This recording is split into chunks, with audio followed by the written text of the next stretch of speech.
Hey up! You're listening to the Naked Gaming Podcast with me, Lee Milner. And Chris Sparrow. Did you like that? I thought you didn't like it when people said A up to you, but then you have just started a podcast with A up. Well, you know, sometimes it depends how I'm feeling. So If I'm feeling more northern or more southern. Depends which side of the bed I get out of. So you got out on the northern side today. Today, yeah. Do you know what? It feels like a long time since we've done a Naked Gaming podcast. Oh, I've been so busy. It's been a really... I haven't stopped. It's been a long week. It's been a long month. It's been a long year. It's been a long marriage. And we only put up our news update episode last week, looking at loot boxes and whether they should be classed as gambling. So that link is as strong as links between, say, problem gambling and alcohol dependence, for example. We also talked about games with adaptive difficulty, so the game gets easier if you play badly. And I love this.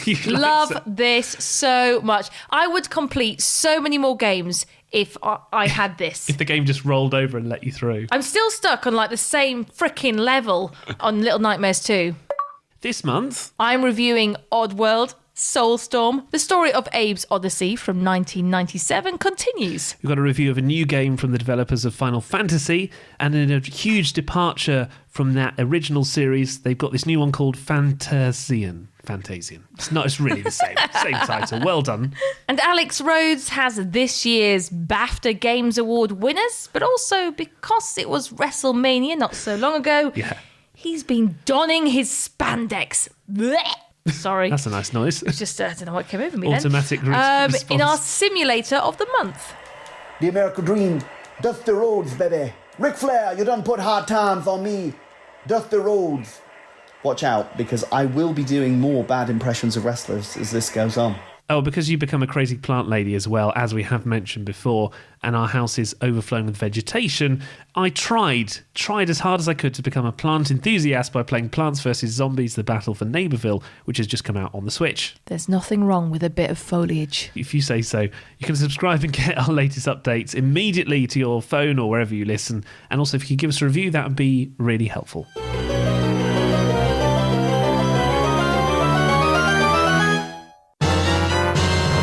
First, here's the news with Wakefield's finest, Lee Milner.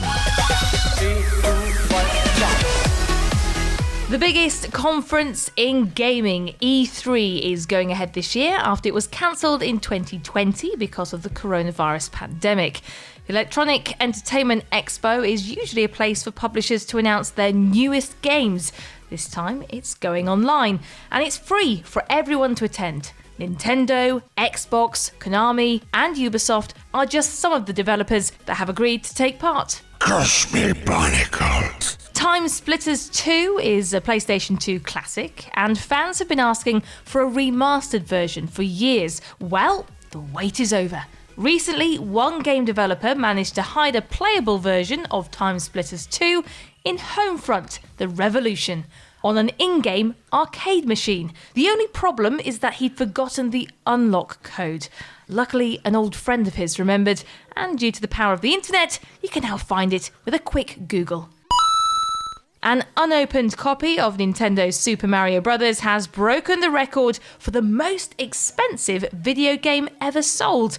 The platform game for the NES console was bought in 1986 and then forgotten in a desk drawer.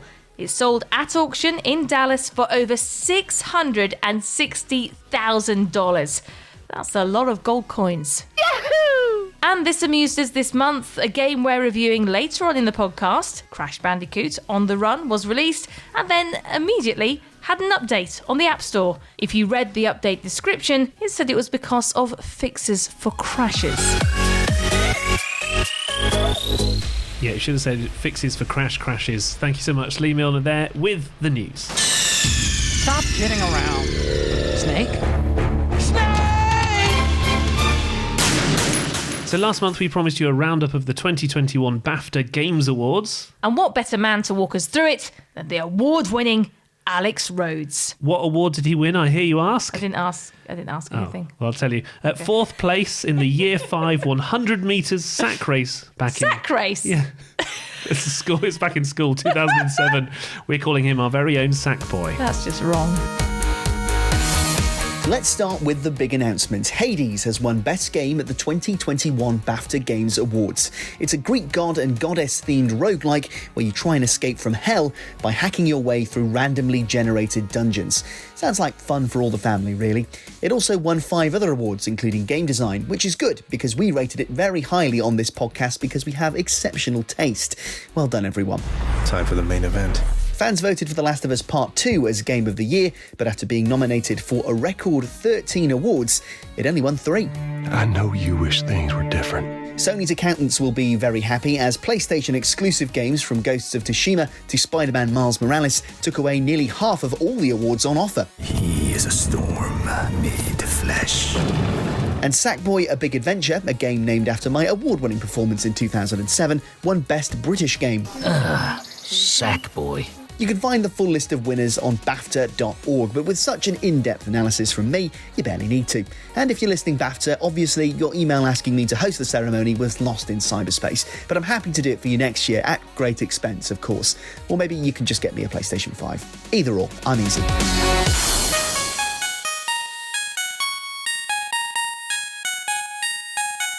Thanks, Sackboy. That is your new nickname, by the great. way, He's gonna Alex, love that. from now on. And also, I like the fact we've got this on tape now. I'm easy. And Alex Rhodes is back later on for our simulator of the month as he goes wrestling. You know, there's a wrestler with the surname Rhodes already, don't you? Really? Dusty Rhodes, Oh, also known wow. as the American Dream. Did you know that? I don't think Alex is the American dream. Now, if you've been watching sport in the last few months, you may have noticed that stadiums are almost empty. But when you watch the game, it's very likely that you will hear a crowd cheering. So, what on earth is going on? It looks like broadcasters are turning to video games for the sound of the crowd. Chris, take it away. If you're a sports fan, whether it's football, rugby, or basketball, you're probably used to hearing this.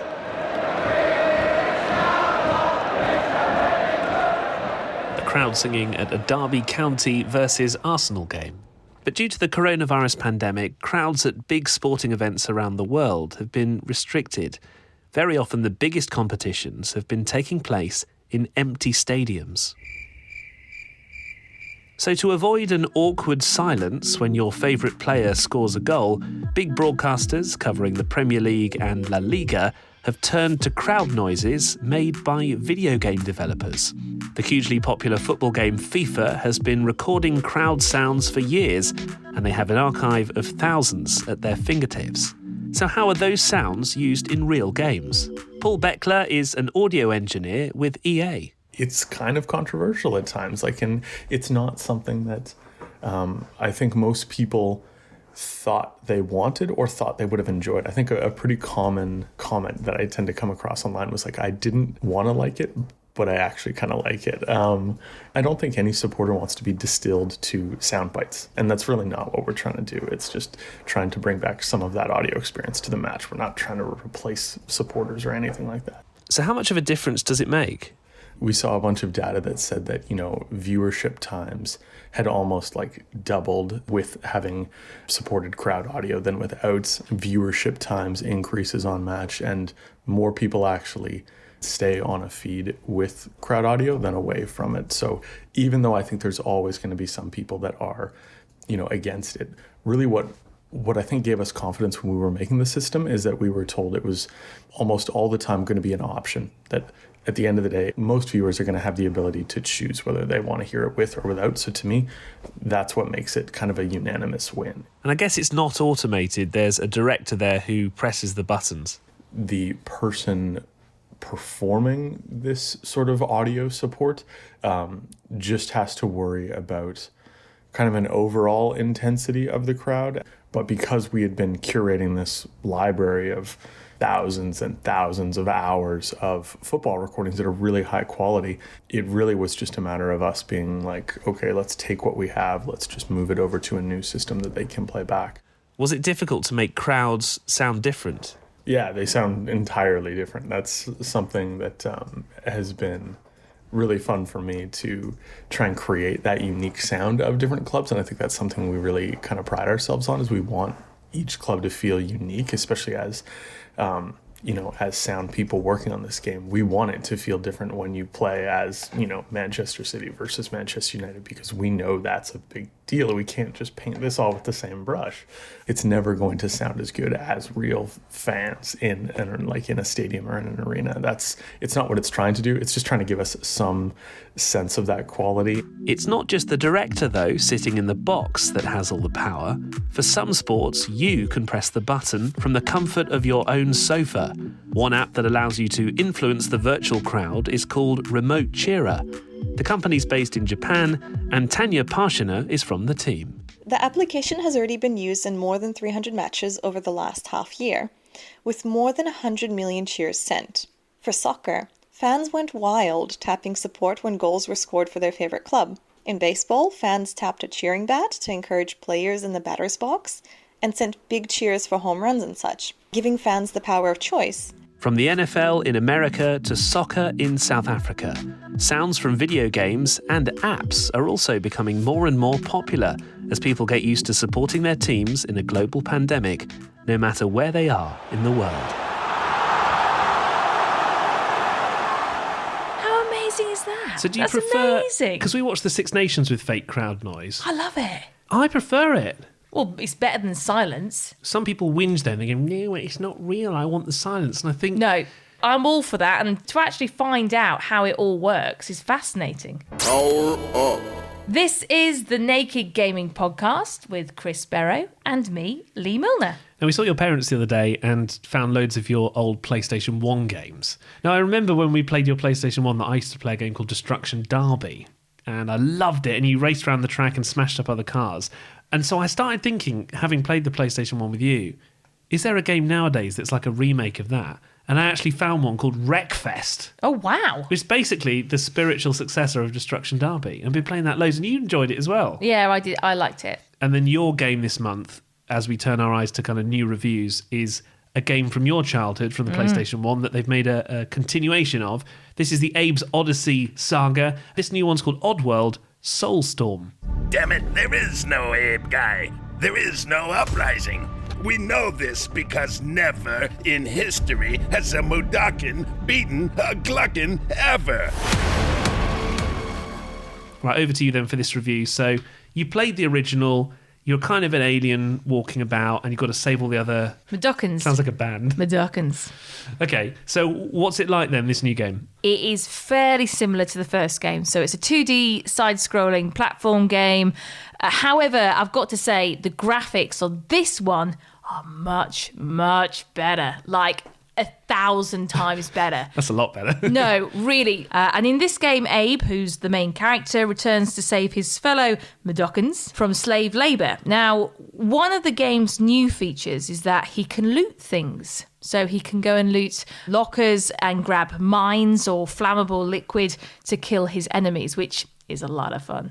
Well, yeah, but you struggle with the controls with that, though, don't you? That's the problem. That is a downside. So I would probably say, if you're not great at using the controls, like myself, I put my hand up to that, there's quite a lot to take in. There's a lot of different moves. Unlike the original game, you can chuck stuff, you can send your spirit out and take control of the bad guys like you used to be able to. But like if you wanted to, say, for instance, you wanted to throw some flammable liquid on one of your enemies, you can either press triangle or hold down triangle, and they do different things. And then whilst you're kind of holding down triangle, select the flammable liquid, you then got to hold R2 down whilst using the analog stick. And it's all a little bit, because it's such a fast-paced game, it all gets a little bit confusing. It's a lot faster paced than the original. Everything was in like a grid, like you stepped to the right and it was a set length, whereas this one, it feels like you can run really fast. Basically, in the old one, you could just stroll through it. Take your time. This one, you're forced to go a lot faster. It is a lot smoother though, however. One annoying thing I'd say is that every time you start the game, you have to watch this really annoyingly long cutscene. It's about a minute, which is a lot of time. I must have seen it about 1,000 times, to be honest. Overall, I would probably give it a 9 out of 10. Wow, generous. Very good. I would just say that if you are not a fan of the original series, you probably won't enjoy it as much. It's not a game for me, but then I never played the original. Whereas if you did, I think you will love it. Oddworld Soulstorm is out now for PlayStation, Xbox and Windows at the moment for around 45 quid, so it's quite expensive, but like I say, if you played the original, you'll want to play this. Fantasian is a new game from Hironobu Sakaguchi, who was the creator of the original Final Fantasy series. It's come out now and it's on Apple Arcade.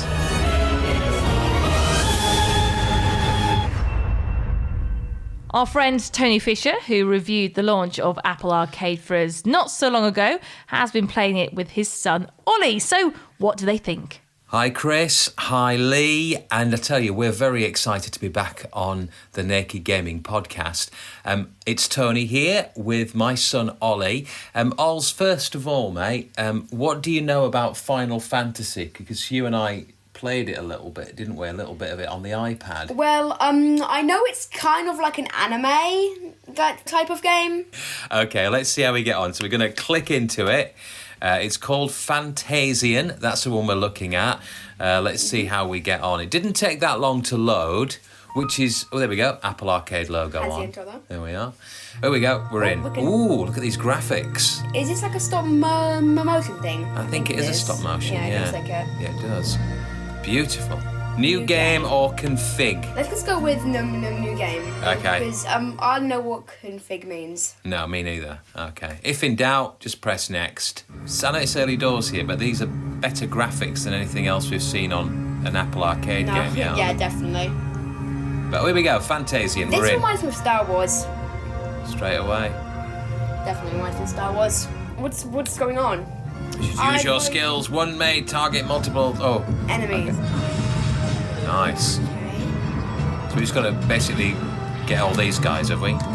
And they sent us an update after playing it a little bit more over the weekend. So what are the scores on the doors? Well, we've been playing the game for around 3 days. We've done a few levels, so I think that puts us in a position to be able to give you an overall score here.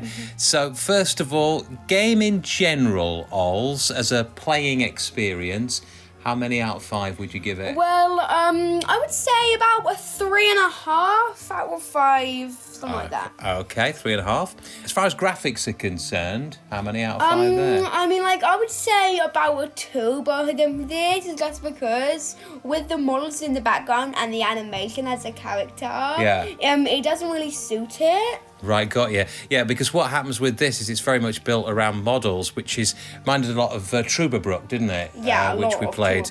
We enjoyed Trubberbrook. Yeah, but the character was the model, wasn't it? Yeah, exactly. But with this, the character's animation. Yeah, we didn't. Doesn't go well together. We didn't like the model too much, although it was obviously it's groundbreaking and it's something a little different, which is good. As far as the controls are concerned, we used a PS4 controller. How did you find using the controls on it? Actually, at first I thought that these controls aren't that good, but then I realised what it meant and stuff. The controls are really good. Okay, well that's good. We got used to it after a while. Overall, Ols, we'll continue playing it, I think, won't we? Which is certainly... Yeah, probably. Yeah, probably, okay. We'll probably continue playing it. So there we are. That is Ollie Fisher and Tony Fisher with our review of Fantasian. Back to you guys. Thanks so much, Tony and Ollie, for your review. Lots of useful insight there. And Fantasian is out now on the App Store via Apple Arcade. I really want to give it a go, actually. I've downloaded it during their review. So I'm going to be playing that Tony, now. you reviewed it so well. Yeah. Chris wants to play it. It's free to play if you've got a subscription to Apple Arcade, and I've literally renewed mine now, so... Bye. Yeah, carry on with the podcast, Lee. I'm back now after playing Fantasian for a bit. Anyway, so you've turned into a crazy plant lady, as we've discussed before on the podcast. I don't think I've turned into one. I think it was You've always been one. I've always been one, but I kind of, I was suppressed for many years because I couldn't afford the plants. And like a seed, it's grown into a full-blown... Great metaphor. ...obsession. Now, I'm trying to get into plants like you, and I thought the best way to do this was to play a kind of plant simulator. So there's a game called Plants vs. Zombies, The Battle for Neighborville, that was just released on the old Switch. Since the dawn of time, war has raged between the plants and the zombies. You must be... Yeah, we get it. So you play as a plant, or a zombie, and you battle each other. It's a third-person shooter. It's a bit like Fortnite. No, I've always wanted to play this, and I still do. So what do you make of it? It's fun. It's for kids, though. Oh. It's a little bit like Fortnite without the building. The Switch version, which is a brand new release, it's not the best graphics. It does suffer a bit from being on the Switch. You want to play it on the PlayStation or other consoles, Xbox. It has 24-player online matches, though. Okay. The zombies are making all the plants dance forever. And you as a plant are trying Reminds me to of Groot. free. Well, he's a bit like Groot, actually, and you can play as multiple different characters. So if you're playing as a sweet corn firing bits of corn at the zombies, wow. and then you can switch character to a mushroom, and then it has special mushroom kung fu moves. Oh, that's very creative. I think they called it fung fu. As in like Wow, fungi. very good. There's a lot of puns in Whoever this game. came up with that deserves a round of applause. It says you can kick some grass in this game. And genuinely, everything is pun-based. It was fun, but I don't know if it would hold my attention for that long. Like, I did enjoy killing the zombies in the single-player mode, for example. Here's a question. Would it hold my attention? I think you'd get frustrated if you died time and time again. I think it's one of those games you have to be really good at. And because it's been out for a little So while... what you're saying is I wouldn't be good at it. Well, because people have been playing this for a while. So the other versions have been out for a while. And if you've got the Switch, chances are that you are already quite good at it and you're just taking it on the road. You need online to play it as well properly to its full extent, which has always annoys me a bit to have to pay that bit extra for the Switch version of the online. But anyway, Plants vs. Zombies, The Battle for Nayville, the complete edition that's just been released for the Switch, is out now, 45 quid. And if you love a pun, I suppose it's right up your street. Now, a game that you've been waiting for. In fact, we got this in early release, probably before anybody else, just by luck, because I signed up to their newsletter. It's Crash Bandicoot On the Run.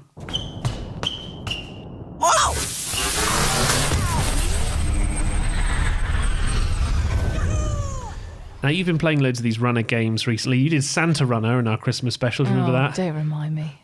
How did that go with Santa Runner? That was rubbish. Well, I'm going to give you this one. This is probably one of the... Why has it taken so long for me to play this? I mean, I've been waiting to play this for ages. We've been so busy, though. Your chance, Lee, is coming right now. I'm excited about this because I really, really, really enjoy the boulder levels on Crash Bandicoot. They're like my favourite levels. So if this is anything like that, then I love it. Okay, so it looks a lot like Crash Bandicoot. Here we go. Run. Run, Crash, run. So you use your finger or your thumb to kind of navigate Crash. You tap the screen to crash the crates. You flick your thumb up to jump. So it looks exactly like the boulder run, but the opposite way round. I've got to be honest, I'm a huge Crash fan, but this isn't, for some reason, rocking my boat. Oh, here we go. We've got some boulders, ladies and gentlemen. Ooh! He just jumped on the mushroom. Okay, so I can see a boss now. It's this green ant bogeyman. The green ant-man's throwing what looks like big bogey bombs at me. Bosh! Done, mate. You had a good day. So you have officially played Crash Bandicoot On the Run and essentially done exactly what it has on offer there. So how was it for you? I don't know how I feel about it. I'm a bit disappointed. Is it a game that needed to be made? This kind of runner game? I think that's it. I think it works. You know, you can play it on your mobile. It's free to play. It's free to play. But in all honesty, it's not very exciting. It's quite easy. It makes Crash just a little less exciting, really. I don't really understand why they've done it in this format, because Crash has always been about you moving around and platforming. Now, I get, it's an endless runner on the mobile. Okay, sure. But how many levels are you going to do like that? I mean, you played 2 levels and you're bored. Yeah. And you have to buy gems if you want to unlock more things and get your I've got a real potions. problem with games on the mobile. I'll be honest with you. I'm just going to be honest. It's just me, you, and the world listening. Yeah. I don't really like games on the mobile because there's always a catch. I'm going to find you one that you like now. That's a challenge for next time. No, but I do have one. Oh, Sky Children of the Light. Find me one like that. All right. And I'll give it a go. Challenge accepted. But for Crash Bandicoot On the Run, a score? 3 out of 10. Okay, that's what I think is pretty generous, to be honest. Just a quick thing to mention, if you're into your retro revival, they've remade Star Wars Republic Commando. If you're a fan of the old Star Wars game from 2005, it's like a tactical first-person shooter. You control a squad, but it's only really for those of you who played the original. It's out now for 12 quid, just to mention, on Xbox, PlayStation and Switch. This is the Naked Gaming Podcast! Ladies and gentlemen, with me, Lee Milner, and you, Chris Barrow. That's a very wrestling introduction, which is a perfect intro for this, because we thought we'd give our reporter Alex Rhodes a break from wading through the crap store. Because he always plays the rubbish games, doesn't he? But he's in charge of our Simulator of the Month. And actually, he's a big fan of WrestleMania, which he informed me was a few weeks ago. I didn't really know, to be honest. Wow. Now, we mentioned earlier that there is another Rhodes in the world of wrestling called Dusty Rhodes, known as the American Dream. So this is Alex, son of Dusty. Should we call him the British Dream? Hello, Chris and Lee.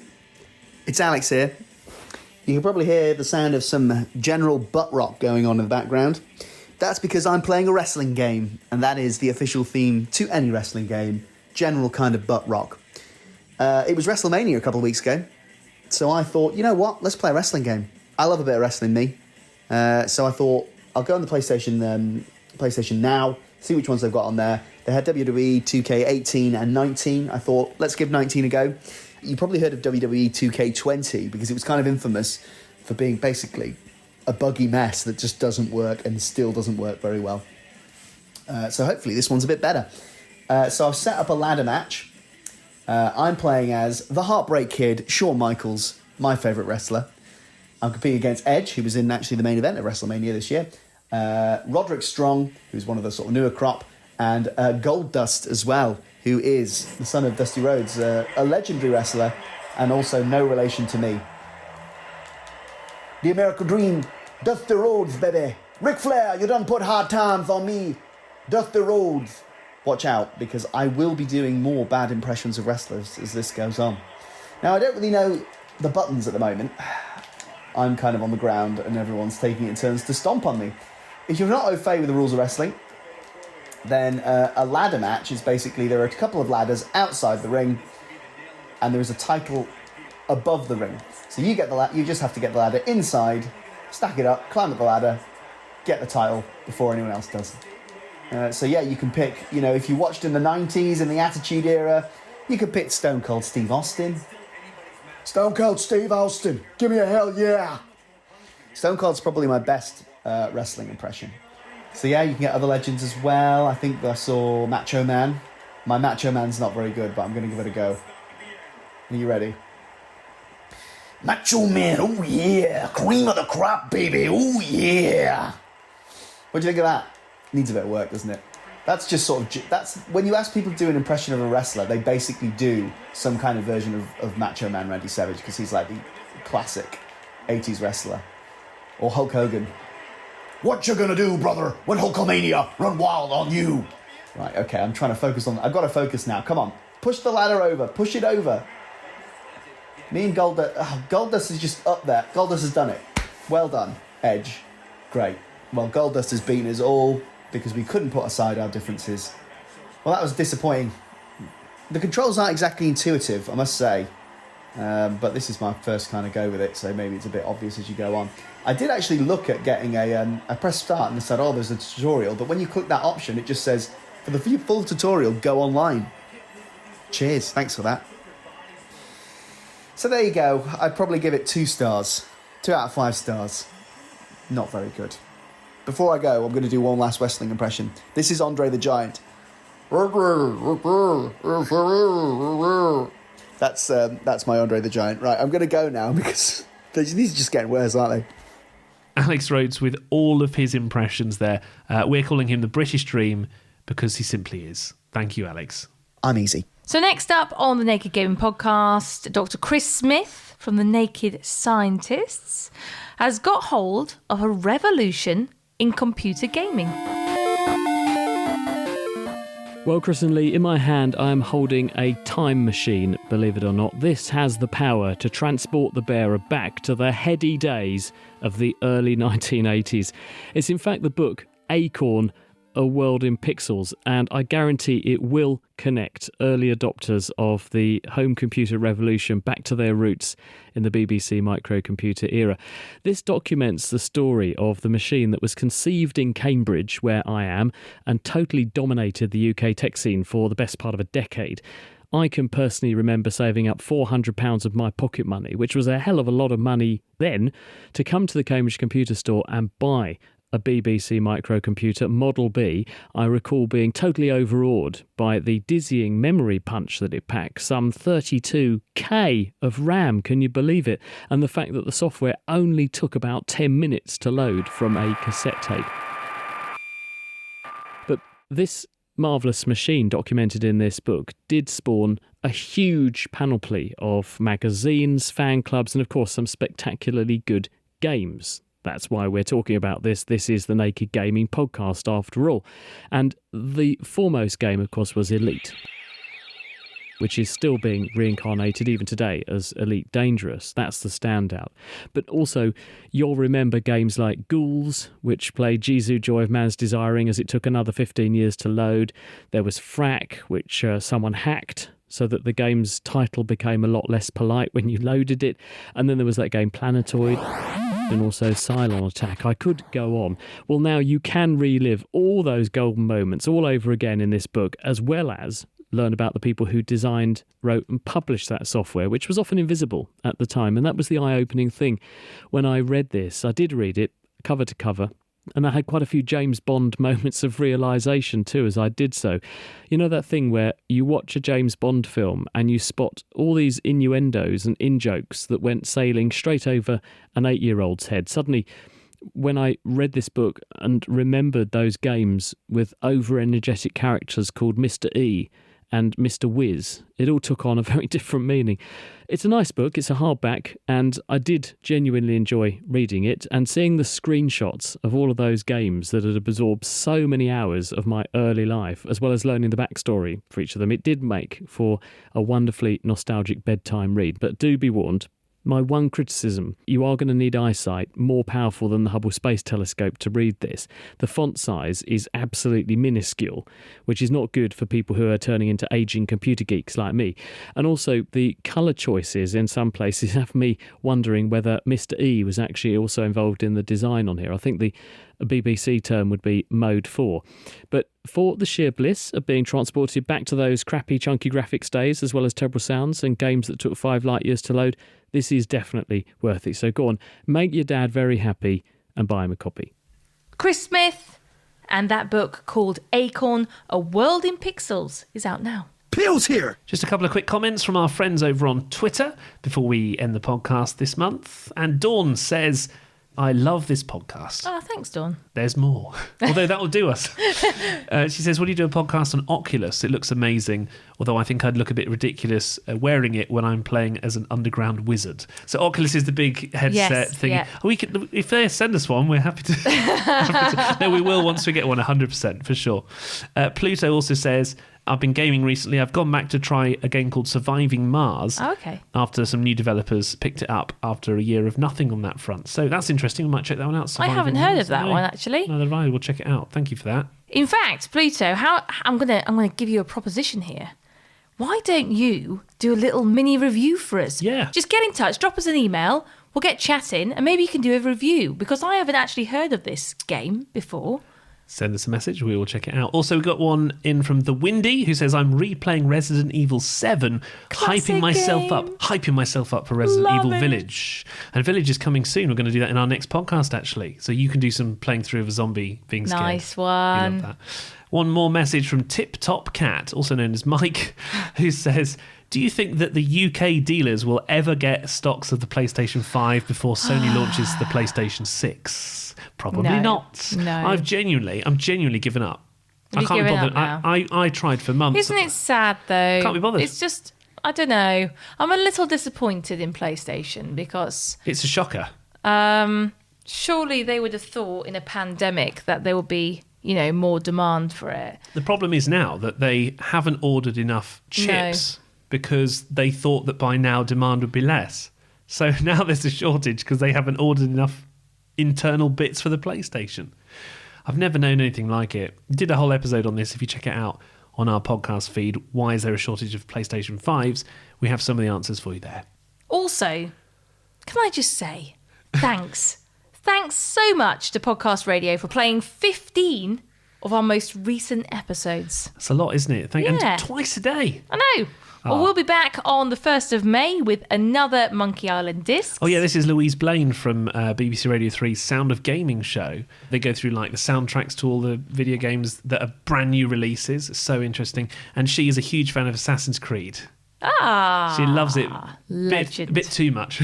Now, I don't know if I'm allowed to do this, but I'm going to be extra cheeky here. But I don't know if you know this, but we have another podcast. If you've got this deep into our gaming podcast, you must want more from us. If you want to know a little bit more about us and what we're all about and what we get up to, from day to day, why don't you check out our other podcast? It's Work-Wife Balance. Yeah. If you like episode 1, you'll love it all. So there you go. And if you don't like episode 1, you'll love episode 7. Just pick a really specific episode for people to love. But yeah, check it out. And thanks for listening to this one. We'll be back with a lot more. We'll have our news update. We'll have another Monkey Island discs. And there's a video available now as well on YouTube. Just look for The Naked Scientist. It's our one about pigs playing video games. What do you want to do? Cheers to end? Cheers! Oh, that was quite a good one, actually.